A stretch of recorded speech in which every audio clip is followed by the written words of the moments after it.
And like I say, if it's not happening here yet, that's the idea.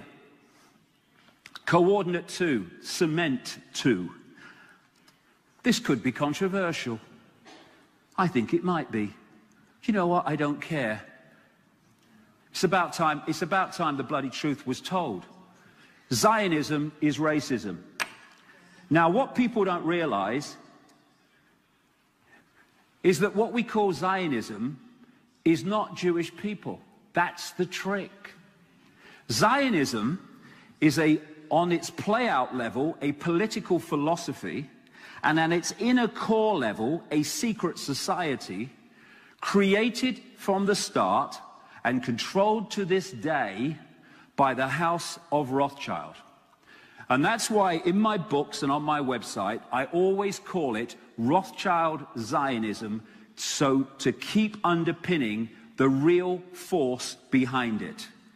The Rothschilds have been responsible for some of the greatest horrors been inflicted on Jewish people in the last few hundred years. And that is not about Jewish people and their benefit. It's about their agenda. As this lady says, anti-Zionism is not anti-Semitism.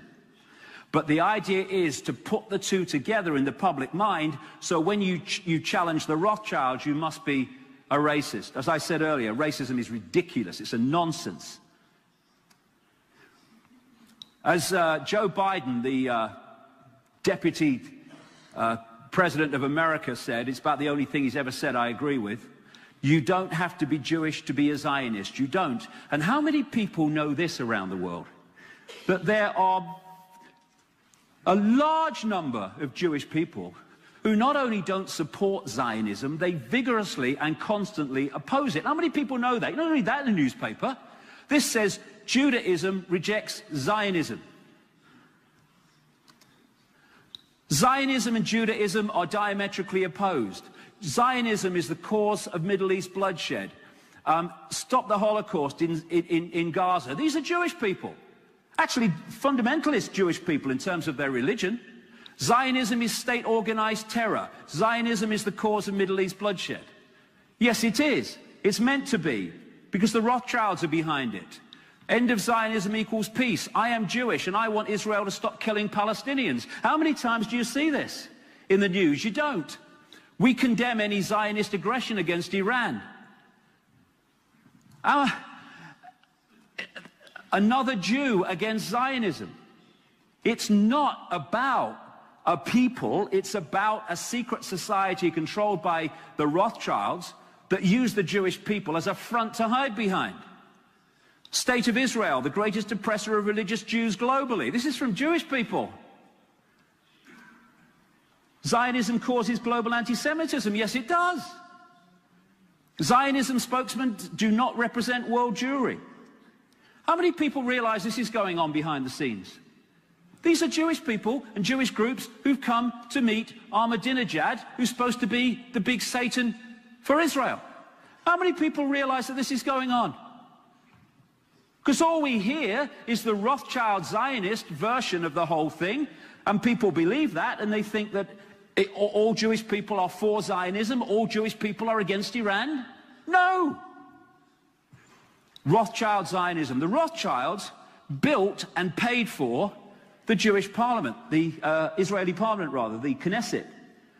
They built and paid for the Israeli Supreme Court building with all its Illuminati symbolism all over it. They orchestrated the takeover of Palestine. They orchestrated the movement of Jewish people out of Europe, many of which didn't want to go, by the way. And they have controlled that country ever since, because they want to create constant conflict in that part of the world, and that's why they did it. And behind the genocide in Gaza, and that's what it is the House of Rothschild. Is the agenda again. And it is genocide. This is the dictionary definition of genocide. The systematic and widespread extermination or attempted extermination of an entire national, racial, religious or ethnic group. That is what's going on in Israel. These are the figures. The orange ones are children. in the last major conflict in Gaza. This is the face of Zionism. This is a cartoon that tells a stunning truth. Tell me what you see? Combat boots.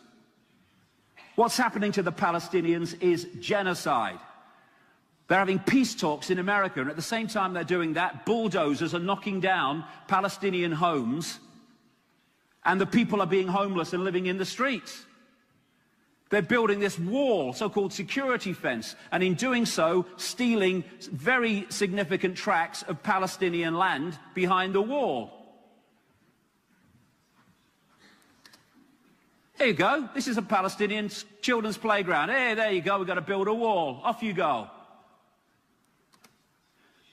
This is Palestinian land in green in 1948. This is Palestinian land in 2000. We're now in 2010. It's less now. It's apartheid. It's apartheid like in South Africa. But not just apartheid between Israelis and Palestinians, but apartheid between Israelis. The black Jews from Ethiopia in Israel are treated with absolute contempt, appallingly. And these are Jewish people again. Jews condemn apartheid, boycott Israel. But we're given this black and white version of it. And what does Israel do? That's what they do. Why? Because they can. Why? Because their major ally, America, is controlled by the House of Rothschild, and Israel is controlled by the House of Rothschild. So America and Israel worked as one at all times. They have, in the Matrix, something called the Zion mainframe. Well, Zionism, the secret society I keep emphasizing of Rothschild Zionism, is in so many ways the mainframe, or a mainframe, that holds this thing together. Because from the center, through Zionism, they can take control of so many areas of society, which then work as one unit. I'm going to give you the American example here. We're told that a black American, he's probably a Kenyan, but a black American, is in control of the White House and calling the shots in America. Well, let's have a look at that, shall we? His main controller in the White House is an infamous, vicious man called Rahm Emanuel, who is his White House chief of staff. Rahm Emanuel is a Svengali figure whose father openly admits that he was a terrorist in a terrorist group called Irgun, which helped to bomb Israel into existence in 1948. He's the man who has the ear of the president, and the president doesn't cough unless Rahm Emanuel gives him permission. There you go. You listen to me, mate. I'll make you a star. The other person in the White House, alongside Emanuel, is the Rothschild Zionist David Axelrod. He's now the White House chief advisor, but he was the man who orchestrated Obama's entire election campaigns against Hillary Clinton and against John McCain. The main individual funder of Obama was George Soros, the Rothschild Zionist, Rothschild asset, who has been behind so much manipulation of Europe. This is one of Obama's foreign policy advisors, Henry Kissinger, who's actually moved parties to advise Obama. And this man has been one of the major manipulators of the control system for the last 40, 50 years, Rothschild Zionist. When we had the crash of 2008, the financial crash, and Obama came in November and then took official office in January, he appointed as his Treasury Secretary Timothy Geithner, one of the major manipulators of the crash, Rothschild Zionist, and alongside him, Larry Summers, another orchestrator of the crash, Rothschild Zionist. You have the budget director controlling the whole budget of the Obama administration up until about July, Peter Orszag, Rothschild Zionist. When he went in July. He's been proposed to be his job taken over as head of the budget by this guy, Jacob Lew, Rothschild Zionist, who's been an undersecretary to Clinton in the State Department, alongside this man, James Steinberg, Rothschild Zionist. Now, as I go along here, the percentage of the population that is Jewish in America is 1.7%, and a significant number of them will not be Zionists. Imagine if what I was saying now, as I went through these people, Hispanic, Black American, Chinese, people will be going, you can't have that many. But because of this, nothing's ever said, because people are terrified of it. Head of the Federal Reserve, the privately owned Central Bank of America that dictates the economy of America, is Bernard Bernanke, Rothschild Zionist. He took over from the head of the Fed during Reagan, Bush, Clinton, and most of Boy George Bush, Alan Greenspan, Rothschild Zionist, the major architect of the crash of 2008. One of the most appalling banking operations in the world that was fundamentally implicated in the crash of 2008 and the crash of the Greek economy, Goldman Sachs, a Rothschild bank headed by Rothschild Zionist Lloyd Blankfein. The head of the World Bank, Rothschild Zionist. Head of the International Monetary Fund, Rothschild Zionist. Head of the European Central Bank, Rothschild Zionist. I think I'm seeing a pattern here. These are a stream of so-called czars in Obama's administration, Rothschild Zionists. This one, Cass Sunstein, has proposed that conspiracy theories should either be taxed or banned from circulation. Obama's climate change policy is controlled by Carol Browner, Rothschild Zionist, and Todd Steen, Rothschild Zionist. They control America, and it's a secret society controlled and created by the House of Rothschild. Mossad, which can walk into Dubai using fake British passports, be seen on security cameras in the hotel to kill a Palestinian leader and then leave with no comeback whatsoever. They're not the intelligence agency of Israel and Jewish people. They are the enforcement arm of the House of Rothschild. That's why they turn up everywhere. And then Jewish people get the blame for it. It was always so. Now, 9/11.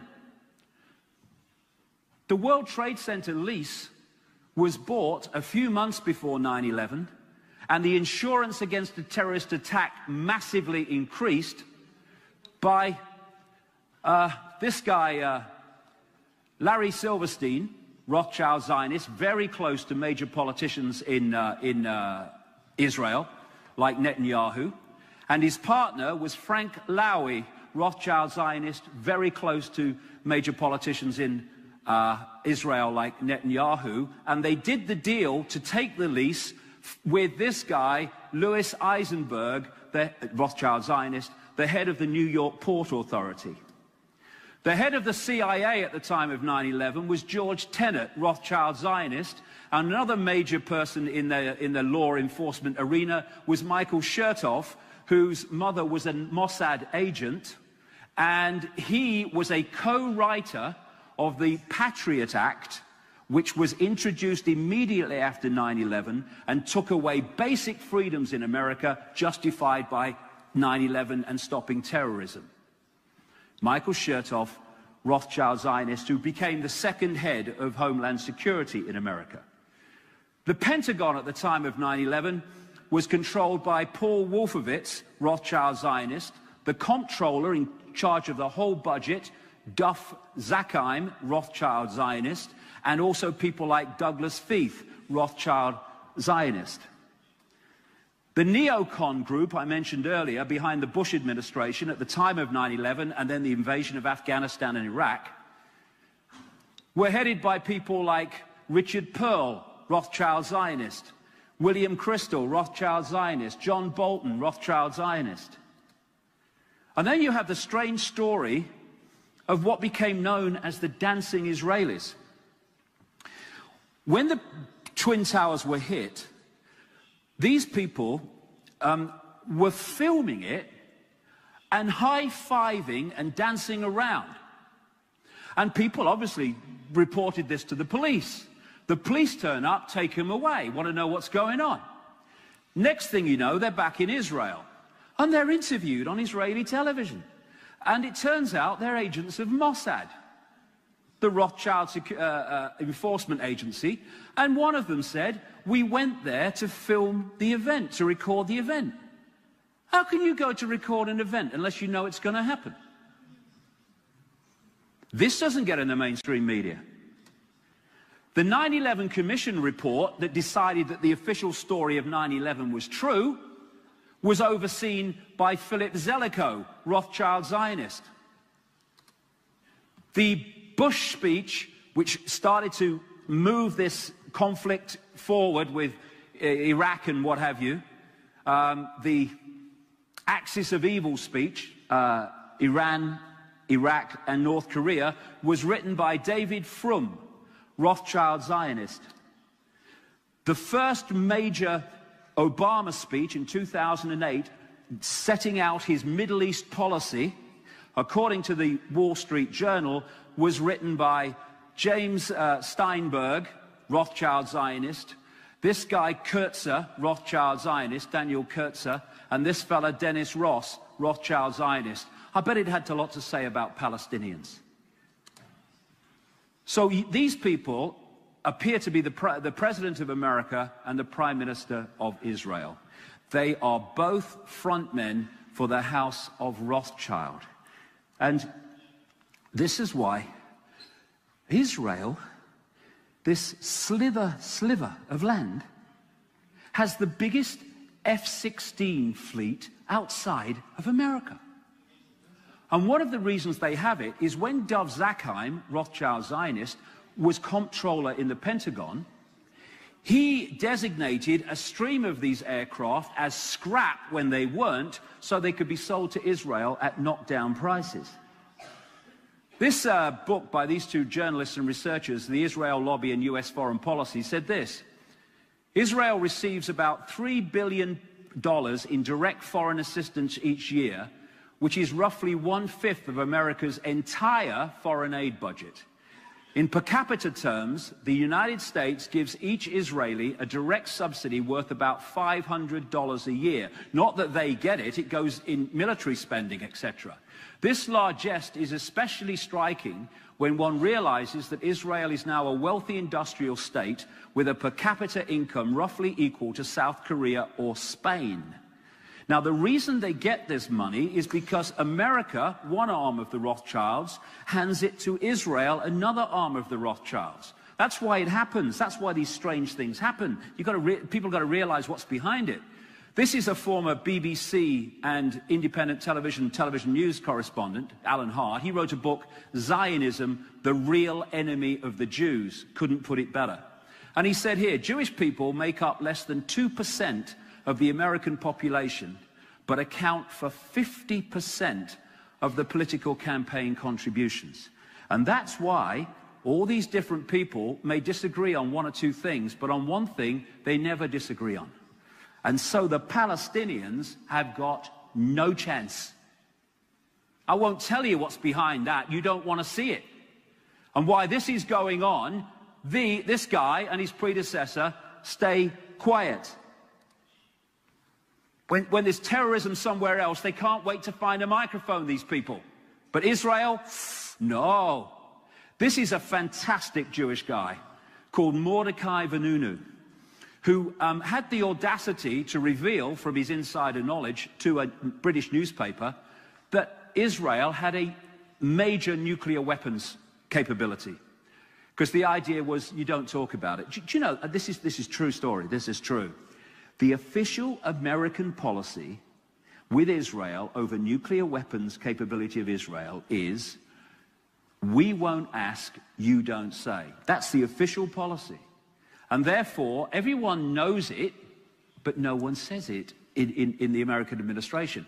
As a result of revealing this Israeli capability, which I think is a good idea, we should know about it, he was kidnapped by Mossad, I think it was in Italy, brought back to Israel and spent 18 years in jail, 18 years, and he's still subject to massive restrictions. And why that was going on? Not a frickin' peep from him or his predecessors. If that was Iran, they'd be calling for sanctions and invasion. This lady, Kay Griggs, was the wife of a colonel in the United States Marine Corps, and as a result of that, she was shown around the US State Department, she was shown around the Israeli offices, and then she was shown around the Palestinian offices, and the Palestinian offices in there were peopled by Israelis. This is the major manipulator of America in terms of Rothschild Zionism. It's called the America-Israel Public Affairs Committee, which sounds very official. It's a lobby group, and they control him, and if any politician goes against Israel, they move in on them.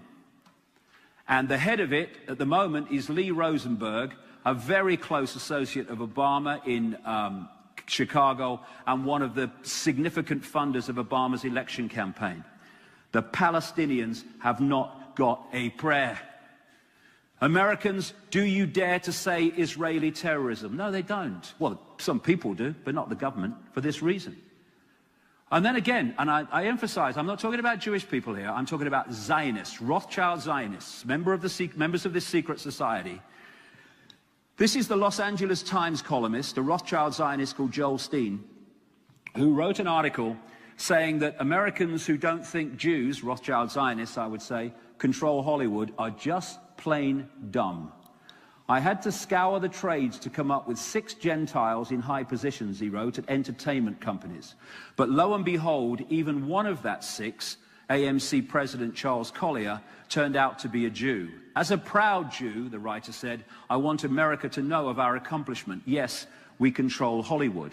And how much of the global psyche is manipulated and programmed through Hollywood movies. This is Shahar Ilan, a daily features editor on the leading Israeli daily newspaper.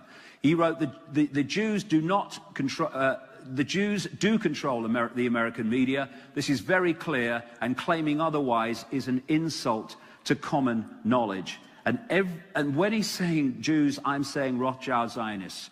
Behind it all, it's the House of Rothschild and their connections who are going into all these different areas of society that appear to be unconnected, but they are the cement. Rothschild Zionism is the cement. And, of course, programming the mind, control the media, you program perception. Over here, elephant in the living room, but people are terrified of saying it because they're terrified of being called racist and anti-Semite. Well, sod that. I'm interested in the truth, not a popularity contest. Thank you very much. Same in Britain. Same in Britain. They have a group called the Friends of Israel that are in all the major parties and work as one unit to make sure that policy towards Israel is to Israel's benefit. Our present Prime Minister, David Cameron, Rothschild Zionist. This very day, they're electing the leader of the opposition party called the Labour Party, the party I mentioned earlier in relation to the Fabian Society, and it's between 2 people, 2 brothers, both Rothschild Zionists. The guy who's infamous for manipulating British politics is a guy called Peter Mandelson, Rothschild Zionist, who actually flaunts his connections to the House of Rothschild. He goes on holiday with them at their mansion in Corfu. And this guy was a 100% owned asset, and still is, of Rothschild Zionism and the House of Rothschild, and that's why he and George Bush moved as one unit in invading Afghanistan and Iraq. And what they do, and again this is the House of Rothschild, they have created groups like B'nai B'rith, Sons of the Covenant, and an offshoot of that called the Anti-Defamation League, with this guy Abe Foxman at its head. And its job is specifically to target anyone who's saying the things that I'm saying or criticizing Israel and their role in the Palestinians, and targeting them as anti-Semites and racists, and try to stop their public meetings and all the rest of it.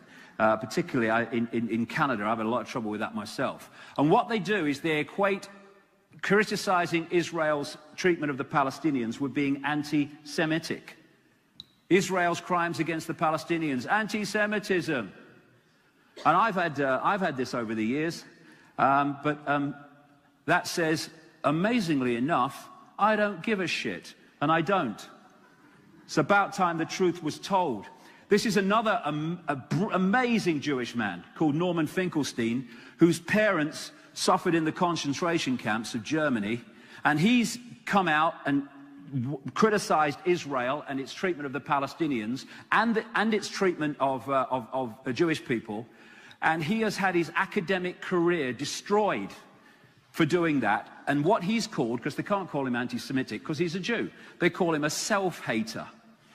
Anything except he might be saying something that's true. And again, I don't know if this is happening yet in the Czech Republic. You'll know better than me. But around the world now, we're seeing what they call hate laws coming in, where truth is no defense. If what you're saying is true, it doesn't really matter as long as it might upset somebody, to stop people talking about this.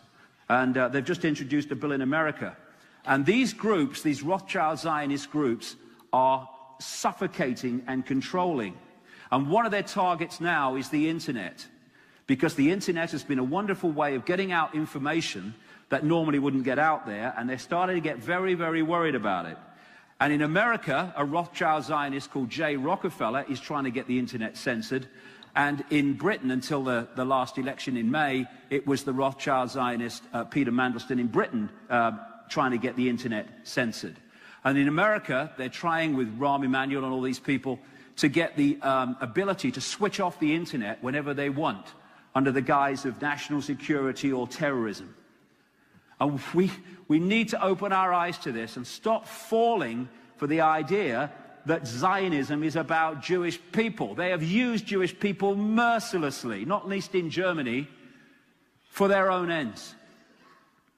So now we're on this home straight to tyranny, as they want. And this is the guy they've chosen to be the front man for it, for most of the world, not least in America. He reads his speeches off these prompter boards, speeches written and overseen by David Axelrod, Rothschild Zionist. And I don't know if you've ever been, that says teleprompter. Without it, you're a stuttering idiot. I don't know if you've ever been on YouTube and seen examples of Obama when the teleprompter falls down, stops working. He doesn't know where his next word's coming from. And people have perceived Obama as an intelligent man. This says delusion, assuming a level of knowledge that isn't there. Because what they're doing is they're comparing Obama with Bush. And, you know, as the saying goes, slow horses look fast when they're running past trees. He's not intelligent at all. He's an actor. And what we have is a secret agenda to introduce this police state and centralized control. And this is the movie designed to bring the secret agenda into being through legislation and change in society without people realizing that that exists. That's why the mainstream media is a movie. I call journalists movie correspondents. That's what they are, mostly. And so when you have this situation with Obama, it's like the Pied Piper. Change, change. The election of Obama was a massive mind control operation. This says Tony Blair. He's the black Tony Blair. He's the white Obama. Will you lie first, Tony, or shall I? Oh, after you, Barack.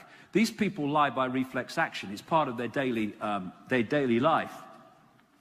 And while Obama was claimed to be the people's man, his major funder was Goldman Sachs and a stream of Wall Street names. They're going to vote for someone who's going to be for the people.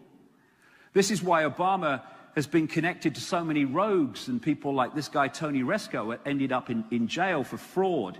He was responsible for so much of Obama's political career. And Obama's two close manipulators and controllers also are Soros and this guy, Zbigniew Brzezinski, the National Security Advisor to Jimmy Carter. Brzezinski, like I said earlier, has been mentoring and bringing him through since at least the 1980s to become president at this time, all orchestrated. And this is a book that Brzezinski wrote in 1970. What's that? 40 years ago. In which he said this, predicting the future. Predicting the future, explaining the future he knew was coming. The technotronic era involves the gradual appearance of a more controlled society. Such a society would be dominated by an elite unrestrained by traditional values. Soon it will be possible to assert almost continuous surveillance over every citizen and maintain up-to-date complete files containing even the most personal information about the citizen. These files will be subject to instantaneous retrieval by the authorities. And he knew, because he's an insider, Brzezinski. That's why he's on Obama's shoulder. He,